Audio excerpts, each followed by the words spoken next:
Hey there, welcome back to our channel. Today, we're diving into something really personal to me. It's such a fascinating topic. Throughout fraternal history, there have been these incredible moments that totally changed the game, you know? They marked the start of new eras and opened the doors for all deserving individuals to join in and embrace those cherished values. It's pretty inspiring, right? The story of Queen Esther Chapter No. 1 is truly a landmark tale in the history of Freemasonry. Established in Washington, D.C. in 1874, this chapter wasn't just another organization. It was like the spark that ignited the adoptive right for women of color. Can you imagine how groundbreaking that was?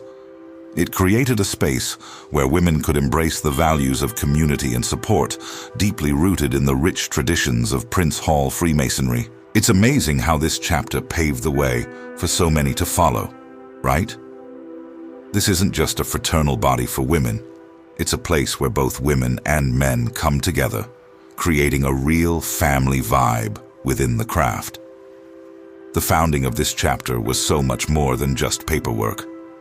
It was the realization of a powerful dream, fueled by hard work and the unwavering belief that the light of the Eastern Star should shine brightly for everyone, no matter who they are. Isn't that inspiring? The historical seeds of Queen Esther, Chapter No. 1, were planted and nourished by the vision and determination of several key figures. The formal establishment of the chapter took place on a memorable day, December 1st, 1874, within the welcoming home of Mrs. Georgiana Thomas, located at 708 O Street Northwest in Washington, D.C. This residence would become the hallowed ground where a new legacy for women of color in fraternalism would begin. The principal architect of this movement was Brother Thornton Andrew Jackson, a distinguished 33rd Mason who was deeply committed to the idea that the female relatives of Master Masons deserved a fraternal home of their own. Fueled by a conviction that paralleled the original vision of the Order's founder, Robert Morris, Jackson was granted the authority to establish Eastern Star chapters specifically for women of color, thereby extending the bonds of fellowship and shared values. The birth of the Order of the Eastern Star, Prince Hall affiliated, was a process that required navigating a landscape of both support and significant opposition. In 1874, the question of whether to grant permission for the establishment of the adoptive right for women of color fell to Grand Master William H. Myers of the Union Grand Lodge, jurisdiction of the District of Columbia. He found himself in a delicate and challenging position, facing resistance from those who were hesitant to sanction such a progressive step. Despite the opposition, the voices of progress and inclusivity ultimately prevailed. Grand Master Myers made the historic decision to grant permission to Sir Thornton A. Jackson and his dedicated colleagues, empowering them to institute the very first chapter of the Adoptive Right Order of the Eastern Star among women of color in the United States. This decision was a monumental victory for equality within the Masonic family. The authority for this undertaking was formally bestowed upon Sir Thornton Andrew Jackson on August 10, 1874. On this day, he received the several degrees of the right of adoption of the Order of the Eastern Star directly from Brother C.B. Case, who acted as the deputy and agent of the illustrious Robert McCoy, 33 de Gram, the supreme patron of the right of adoption of the world. More than just an initiation, this event was a transfer of legitimacy and power.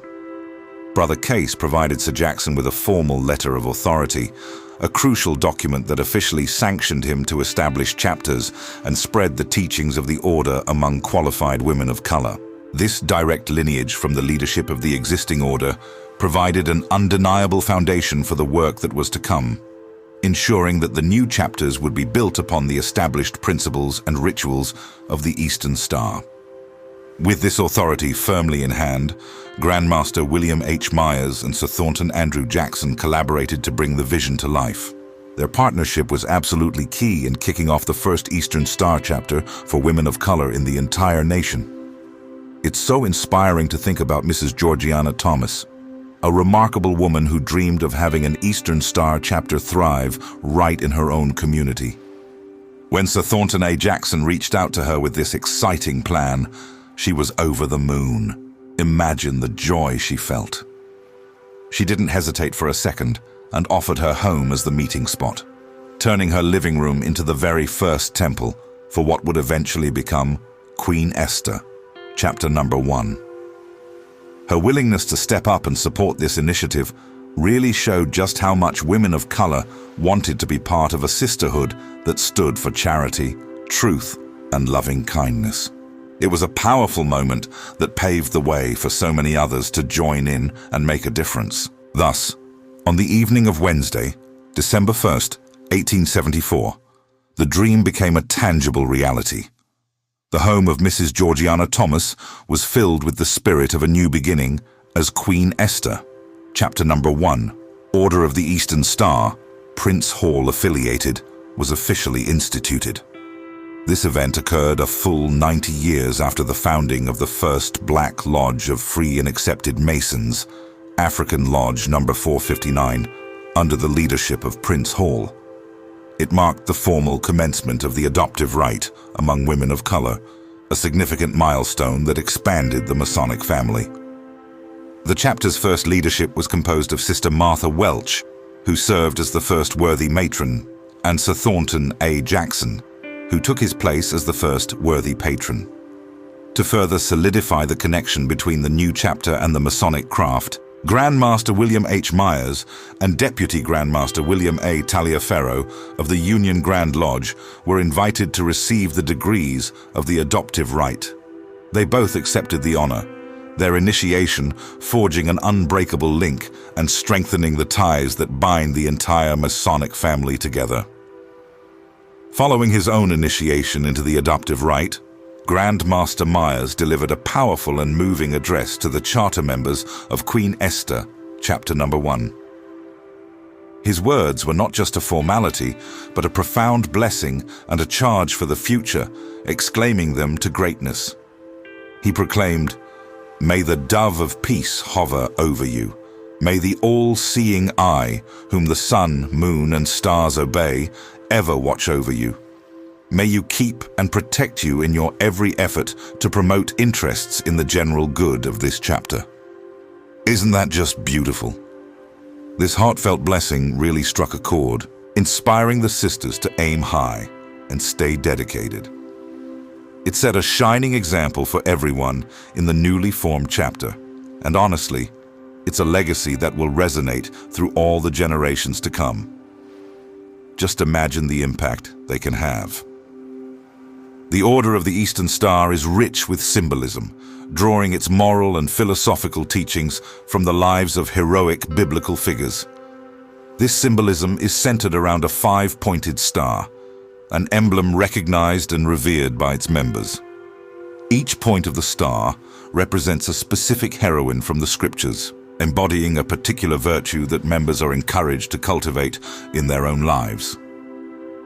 Queen Esther, the inspiring namesake of this pioneering chapter, really embodies the lesson of loyalty to family and friends, which is such a cornerstone of the Order's values. Each of the 5 points of the star, along with their vibrant colors, heroines, and virtues, beautifully illustrates the foundation of the Order's teachings.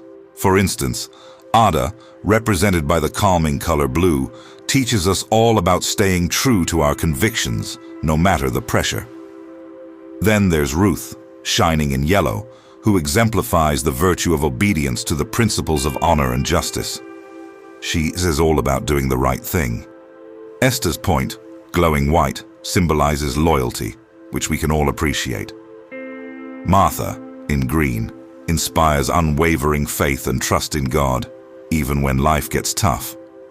Lastly, Electa, with her fiery red, embodies the virtues of charity and hospitality, reminding us to always open our hearts to others. In alignment with the principles of all OES chapters, Queen Esther, Chapter No. 1 was established as, and continues to function as, a service-oriented and charitable organization.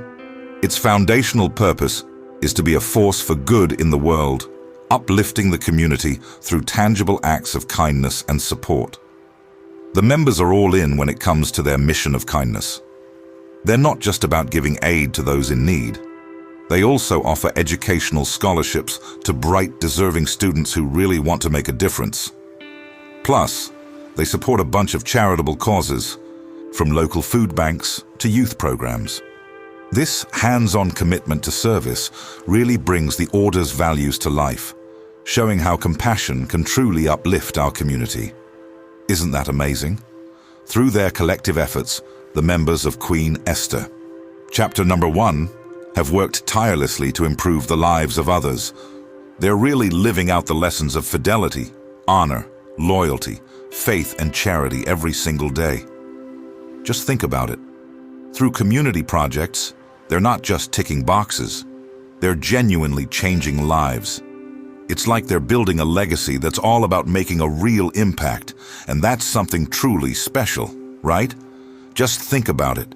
Through their outreach programs, they're not just helping out, they're really transforming lives.